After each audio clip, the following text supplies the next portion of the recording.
On a entendu parler d'organisation sectaire, on a entendu parler dans le document de trafic, d'assassinat d'enfants, et d'enfants notamment venus de l'étranger, mais pas seulement. Est-ce que cela veut dire, là je me tourne vers vous Georges Clatz, qu'il y a en France des réseaux organisés de pédophilie? Alors, j'ai même l'impression en fait quand j'en parle que je parle de quelqu'un d'autre parce que c'est tellement traumatisant en fait que genre j'ai vu des choses d'une telle atrocité. Vraiment, j'y crois pas. Je me dis, c'est pas possible qu'un être humain fasse quelque chose pareil à des enfants.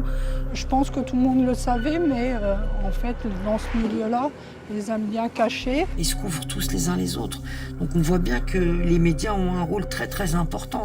C'est eux qui sont en première ligne pour étouffer le bordel. Ils sont tous les bras dessus, quoi, pour pas que le couvercle y saute.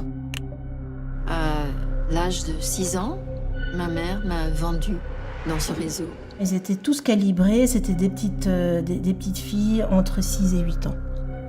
Elles étaient blondes aux yeux bleus, toutes. On vient de comprendre que la pédophilie existait.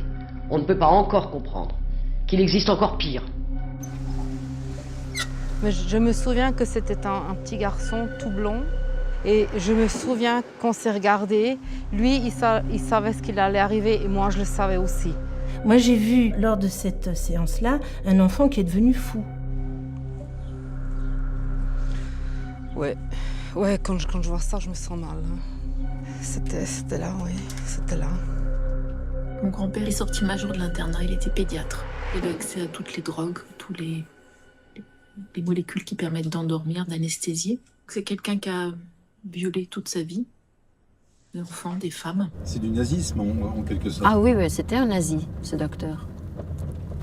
Pas SS, mais il était nazi, quoi. Vous avez son nom? Oui. Il s'appelle?